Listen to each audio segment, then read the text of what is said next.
తెలంగాణలో కాంగ్రెస్ దే హవాట 17 లోక్సభ స్థానాల్లో 10 హస్తానికే BJP 4 BRS 2 Majlis 1 ఏపీలో టీడీపీ కూటమికి ఘన విజయం మొత్తం 25 సీట్లలో 20 గెలిచే ఛాన్స్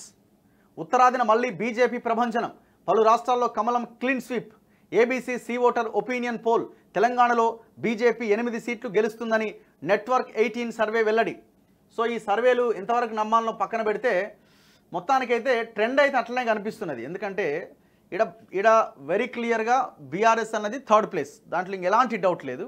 వాళ్ళకి వస్తే 1 లేదా 2 అది కూడా నాకు డౌటే నేను అనుకోవడం ఎందుకంటే వస్తే మెదక్ రావాలి లేదు అని అంటే ఎక్కడైనా ట్రయాంగిల్ ఫైట్ ఉంటే ఆ ట్రయాంగిల్ ఫైట్లో ఏమైనా బయటపడితే చెప్పలేను ఇగో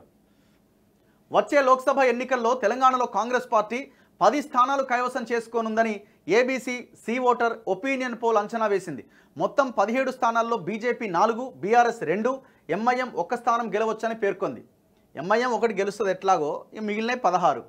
అయితే ఓట్ల విషయానికి వస్తే కాంగ్రెస్కు 43%, బీఆర్ఎస్కు 28%, బీజేపీ 25%, ఎంఐఎం 1% ఓట్లను దక్కించుకోబోతున్నదని ఈ సర్వే తెలిపింది ఏపీలో టీడీపీ జనసేన బీజేపీ కూటమి వైసీపీ కాంగ్రెస్ల మధ్య త్రిముఖ పోరు ఉంటుందని ఈ సర్వే వెల్లడించింది మొత్తం 25 సీట్లలో టీడీపీ కూటమి 20 సీట్లు తమ ఖాతాలో వేసుకుంటుందని వైసీపీ కేవలం 5 స్థానాలకే పరిమితం అవుతుందని పేర్కొంది ఓట్ల పరంగా కూటమికి 45%, వైసీపీకి 42%, కాంగ్రెస్కు 3% ఓట్లు లభిస్తాయని తెలియజేసింది ఇక ఇతర రాష్ట్రాల విషయానికి వస్తే ఈ సర్వే వెల్లడించిన వివరాలు ఇట్లా ఉన్నాయట కర్ణాటకలో బీజేపీ జేడీఎస్ కూటమి 23 సీట్లు కాంగ్రెస్ 5 సీట్లు దక్కించుకుంటుందట కర్ణాటకలో ప్రస్తుతం కాంగ్రెస్ గవర్నమెంట్ ఉన్నది కానీ అక్కడ ఎంపీ సీట్లు బీజేపీకి వచ్చే అవకాశం ఉందని చెప్తున్నదట తమిళనాడులో మొత్తం 39 సీట్లలో డిఎంకే కాంగ్రెస్ కూటమి టోటల్ స్వీప్ చేయబోతున్నదట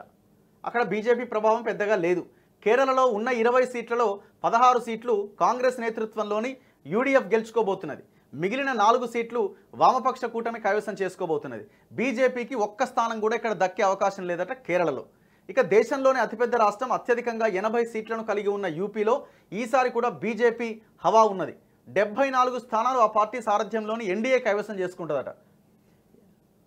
ఎస్పీ కాంగ్రెస్లకు 6కు మించి లభించే అవకాశాలు లేవు ఇక బీఎస్పీ అయితే దాని పని అయిపోయిందట బీహార్లో మొత్తం 40 ఉంటే ఎన్డీఏ కూటమి 32 స్థానాల్లో విజయకేతనం ఎగరేసే అవకాశం ఉన్నది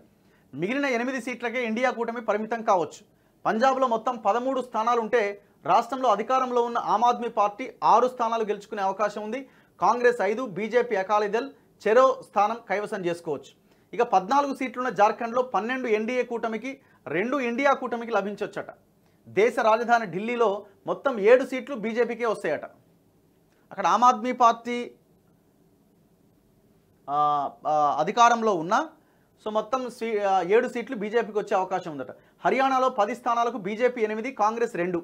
గుజరాత్ 26 రాజస్థాన్ 25 హిమాచల్ ప్రదేశ్లో 4 స్థానాలు బీజేపీ పూర్తిగా క్లీన్ స్వీప్ చేస్తుందట ఇదంతా కొంత రామ మందిర్ ఎఫెక్ట్ అనేది చాలా పెద్ద ఎత్తున కనబడతా ఉన్నది ఇక ఈశాన్య రాష్ట్రాల్లో ఉన్న 11 స్థానాల్లో 9 బీజేపీ ఖాతాలోనే పడతాయని ఏబీపీ సి ఓటర్ సర్వే అంచనా వేసింది అయితే నెట్వర్క్ 18 మెగా ఒపీనియన్ పోల్ పేరుతో తెలంగాణలో తమ సర్వే వివరాలు గురువారం వెల్లడించిందట ఎవరు నెట్వర్క్ 18 ఈ సర్వే ప్రకారం రాష్ట్రంలోని 17 స్థానాల్లో బీజేపీ 8 కైవసం చేసుకుంటుందని ఎవరు చెప్తున్నారు నెట్వర్క్ 18 చెప్తుంది కాంగ్రెస్ 6 బీఆర్ఎస్ 2 ఎంఐఎం 1 స్థానంలో గెలిచే అవకాశాలు ఉన్నాయట అయితే ఓట్ల పరంగా కాంగ్రెస్ అత్యధికంగా 34% ఓట్లను దక్కించుకుంటుందని బీజేపీకి 28% బీఆర్ఎస్కు 27% ఇతరులకు 11% ఓట్లు లభిస్తాయని అంచనా వేసింది ఊరి నాయన ఇది కనుక జరిగితే బీజేపీకి 8 కాంగ్రెస్ 6 బీఆర్ఎస్కి 2 వస్తే కాంగ్రెస్కి ఇక బీజేపీతోని పెద్ద ఇబ్బందే ఉంటుంది మరి అది కాకుండా ఒకవేళ ఇది ఎవరు ఏబీపీ సి ఓటర్ సర్వే ప్రకారంగా 10 వస్తే వాళ్ళు ఏమైనా పరువు నిలబెట్టుకోవడానికి అవకాశం ఉంటుంది సో ఇక్కడ 8 వచ్చే అవకాశాలు ఎంతవరకు ఉన్నాయి అంటే ఇక్కడ వీళ్ళకి ప్రధానంగా కనిపిస్తున్నాయి 1 కిషన్ రెడ్డి సికింద్రాబాద్ సిట్టింగ్లు ఏవైతే ఉన్నాయో కరీంనగర్ బండి సంజయ్ ధర్మపురి అరవింద్ ఆదిలాబాద్ ఈ 4 సిట్టింగ్ స్థానాల్లో వీళ్ళకి గెలుపు అవకాశాలు ఉన్నాయి ఫైటింగ్ కాంగ్రెస్ వర్సెస్ బీజేపీగా ఉన్నది ఈ 4 నియోజకవర్గాల్లో దాంతోపాటు బీజేపీకి గెలిచే అవకాశం ఉన్న నియోజకవర్గాల్లో చేవెళ్ల నియోజకవర్గం కొండా విశ్వేశ్వరరెడ్డి రెండోది మల్కాజ్గిరి ఈటెల రాజేందర్ ఈ నియోజకవర్గాలు ప్రధానంగా మనకి కనిపిస్తుంది ఇంకేదో నియోజకవర్గం ఉండే కదా భువనగిరిలో కూడా కొంత వీళ్ళు కనుక ఒక రెడ్డి ఈక్వేషన్ రెడ్డి కనుక అక్కడ పెడితే కోమటిరెడ్డి ఫ్యామిలీ నుంచి ఇంకొకరు మళ్ళీ బరిలోకి దిపితే అయిపోయినట్టు అంటే బూర నర్సయ్య గౌడ్ గెలిచినట్టే. సో ఇట్లా ఈ 4+3 అండ్ ఒకటి మహబూబ్ నగర్ కూడా ఉంది కరెక్టే. డీకే అరుణ్ అక్కడ బరిలో ఉన్నారు, అక్కడ కూడా టఫ్ ఫైట్. సో ఒకవేళ గెలిచిన ఆశ్చర్యం లేదు. సో 4+4 8 స్థానాలు. సో 8కి 8 గెలుస్తుందా అన్నది కూడా కొంత డౌట్ఫుల్లే. నేను అనుకోవడం వీళ్ళకి ఒక 6 నుంచి 7 స్థానాలు వచ్చినా ఆశ్చర్యం లేకపోవచ్చు. మరి కాంగ్రెస్ 9, 10 దగ్గర ఆగిపోద్దా, లేకపోతే